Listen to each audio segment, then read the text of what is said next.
Bismillahirrahmanirrahim. Kita melanjutkan materi kali ini terkait dengan clerical work atau tata usaha dalam pengelolaan pendidikan. Ada beberapa pertanyaan yang akan dijawab dari sajian materi kali ini.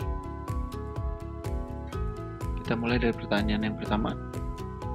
Apa perbedaan administrasi dan manajemen?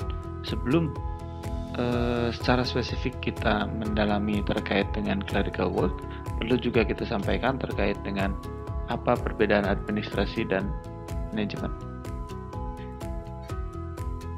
Pada dasarnya, istilah administrasi dan manajemen adalah dua istilah yang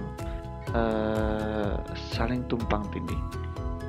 Beberapa pakar menganggap administrasi lebih umum dan sebagian lain menganggap bahwa manajemen yang lebih general, sehingga perdebatan terkait dengan hal ini menjadi nyaris tak berujung, nyaris tidak berujung.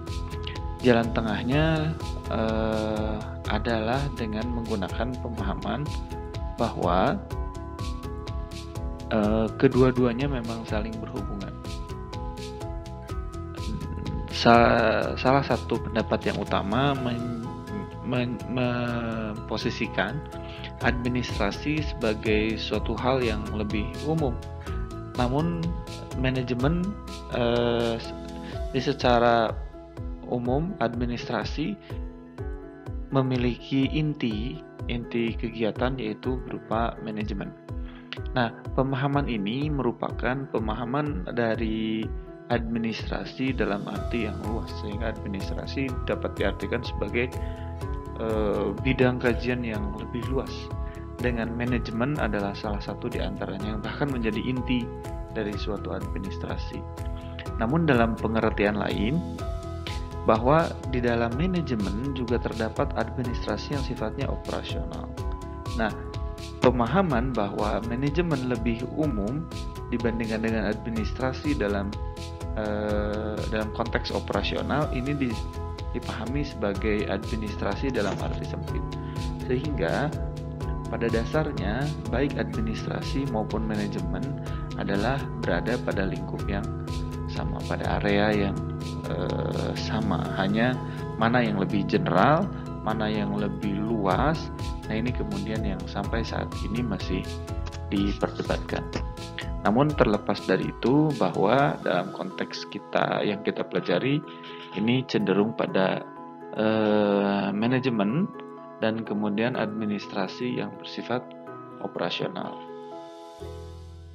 Kemudian pertanyaan yang kedua, sebenarnya apa itu office management? Nah, ini karena tadi hubungannya kita tidak terlalu makro ya, tapi kita cenderung ke meso dan ke mikro, sehingga pertanyaan berikutnya yang muncul adalah apa itu office management?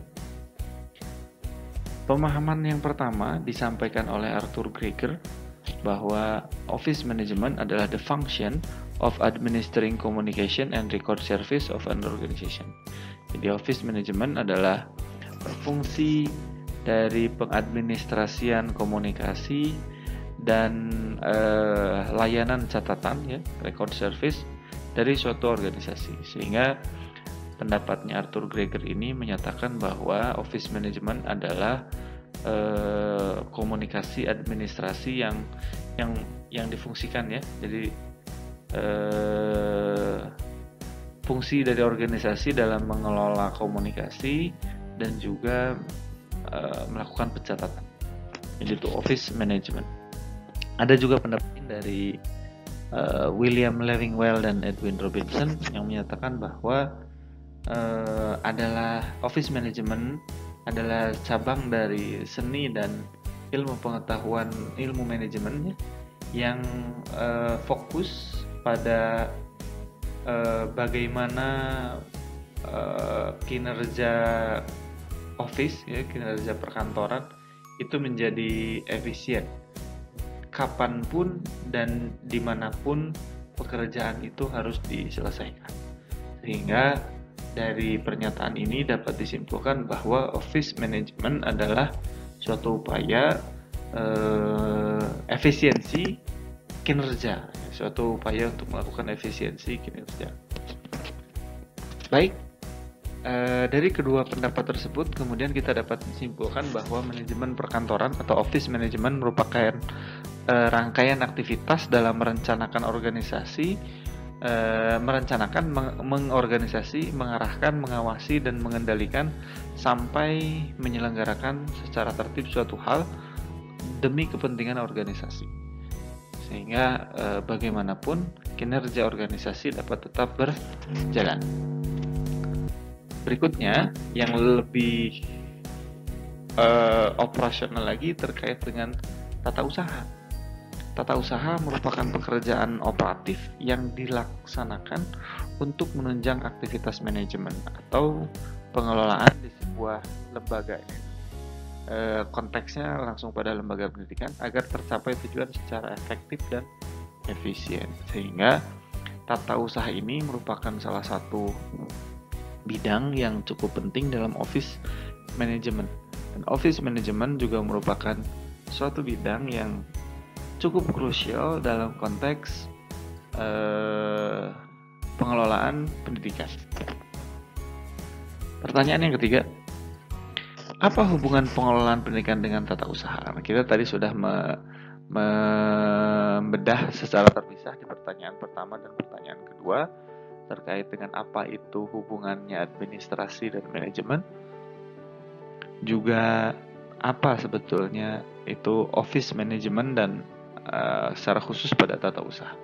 Dan pertanyaan ketiga, kita coba untuk menjawab pertanyaan apa sebetulnya hubungan pengelolaan pendidikan dengan tata usaha. Pengelolaan pendidikan menjadi tata usaha ini awal mulanya dari office administration.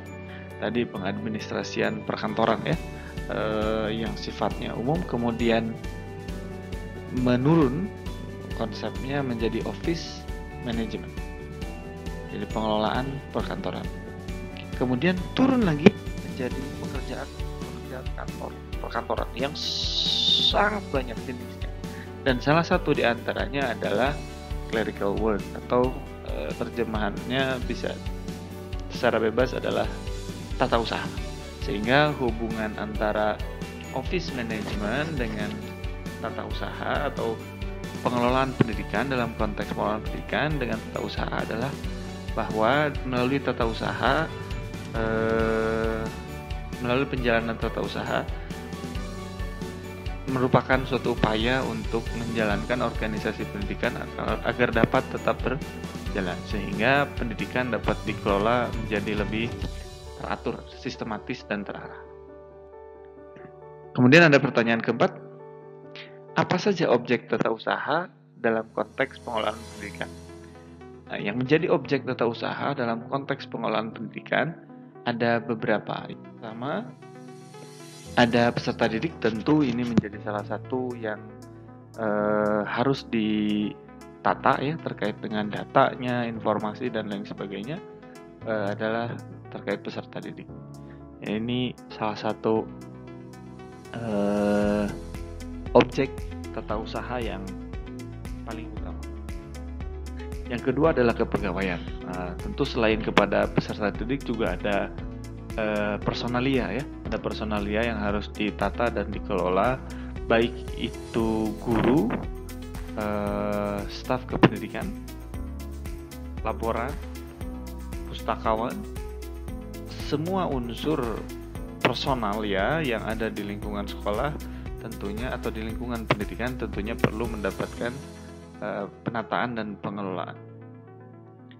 Yang berikutnya adalah fasilitas. Nah, ini juga fasilitas baik yang sifatnya ruangan, gedung gitu ya, atau kendaraan, maupun yang sifatnya peralatan seperti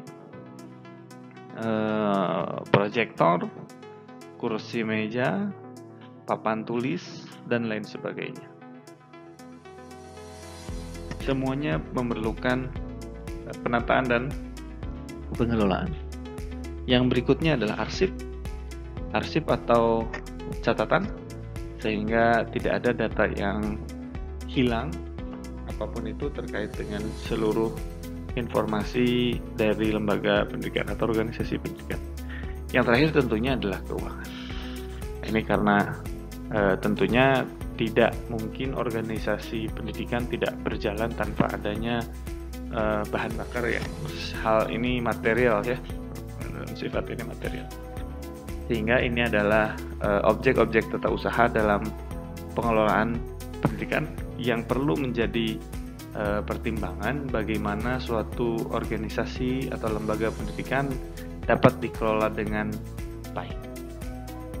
Demikian yang dapat disampaikan untuk pertemuan kali ini. Semoga bermanfaat. Sampai jumpa di lain kesempatan. Terima kasih. Assalamualaikum warahmatullahi wabarakatuh.